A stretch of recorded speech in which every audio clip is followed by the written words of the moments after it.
ជំរាបសួរអ្នកទាំងអស់គ្នាសូមស្វាគមន៍មកកាន់ Channel Forniset ថ្ងៃនេះខ្ញុំមានប្រធានបទថ្មីមួយទៀតដែលនិយាយអំពីការប្រកួតប្រជែងយកមកចែករំលែកជូនអ្នកទាំងអស់គ្នាដើម្បីយល់ដឹងបន្ថែមអំពីនិយមន័យនិងយុទ្ធសាស្ត្រមួយចំនួនដែលអង្គភាពអាជីវកម្មប្រើដើម្បីប្រកួតប្រជែងយកទីផ្សារនាពេលបច្ចុប្បន្ននេះតោះយើងទៅពិនិត្យមើលទាំងអស់គ្នាថាតើការប្រកួតប្រជែងជាអ្វីនៅក្នុងវីដេអូនេះផងដែរខ្ញុំនឹងបញ្យល់ព្រមទាំងលើកឧទាហរណ៍សាមញ្ញដែលងាយយល់ឆាប់ចាប់បានអំពីការប្រកួតប្រជែងក្នុងអាជីវកម្មដែលកំពុងដំណើរការក្នុងទីផ្សារនាពេលបច្ចុប្បន្ននេះសូមអ្នកទាំងអស់គ្នាជួយចុច Subscribe និងដាក់សញ្ញាកណ្ដឹងដើម្បីទទួលបានចំណេះដឹងថ្មីៗបន្ថែមទៀត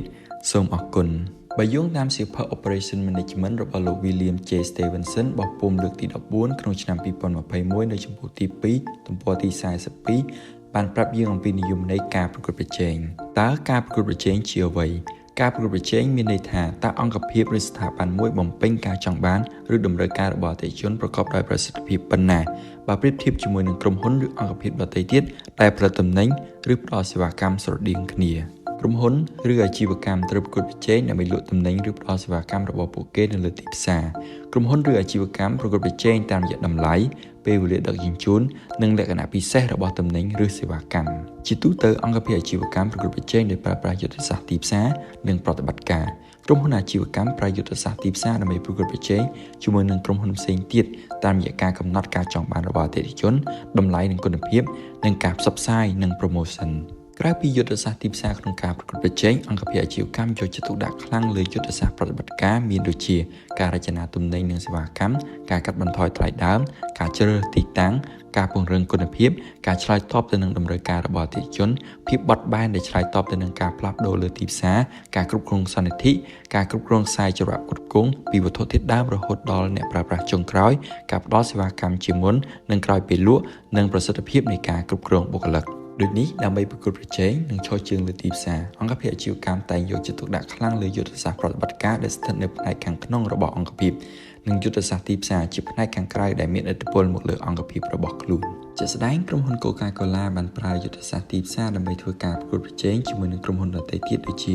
ការកំណត់ការចង់បានរបស់អតិថិជនដោយផ្ដោតលើការផ្ដល់ជូននូវផលិតផលដូចជា Classic Coca-Cola, Coke Zero Sugar, Sprite, Fanta, Dasani និង Aquaria ដែលរក្សាបាននូវរសជាតិការវេចខ្ចប់ទាក់ទាញនិងការរចនាសម្បកដបឬកំប៉ុងតាមរដូវកាលក្រុមហ៊ុន Coca-Cola បានប្រើយុទ្ធសាស្ត្រផ្សព្វផ្សាយដូចជាតាមរយៈ Facebook, Instagram, TikTok ទូរទស្សន៍ផ្ទាំងប៉ាណូពាណិជ្ជកម្មអនឡាញការធ្វើជាម្ចាស់ឧបត្ថម្ភកម្មវិធីអូឡ িম্প ិក World Cup និងកម្មវិធីប្រគំតន្ត្រីក្រៅពីពាណិជ្ជកម្មក្រុមហ៊ុន Coca-Cola បានប្រើយុទ្ធសាស្ត្រលក់ដូចជាការបញ្ចុះតម្លៃការចែកកាដូការចាប់រង្វាន់និងការលក់តាមរដូវកាលលើពីនេះទៅទៀតក្រុមហ៊ុន Coca-Cola បានប្រើយុទ្ធសាស្ត្រប្រតិបត្តិការដូចជាការរចនារូបរាងដោយផ្ដោតទៅលើការវេចខ្ចប់ដែលស្រាលនិងអាចប្រើប្រាស់ឡើងវិញបាន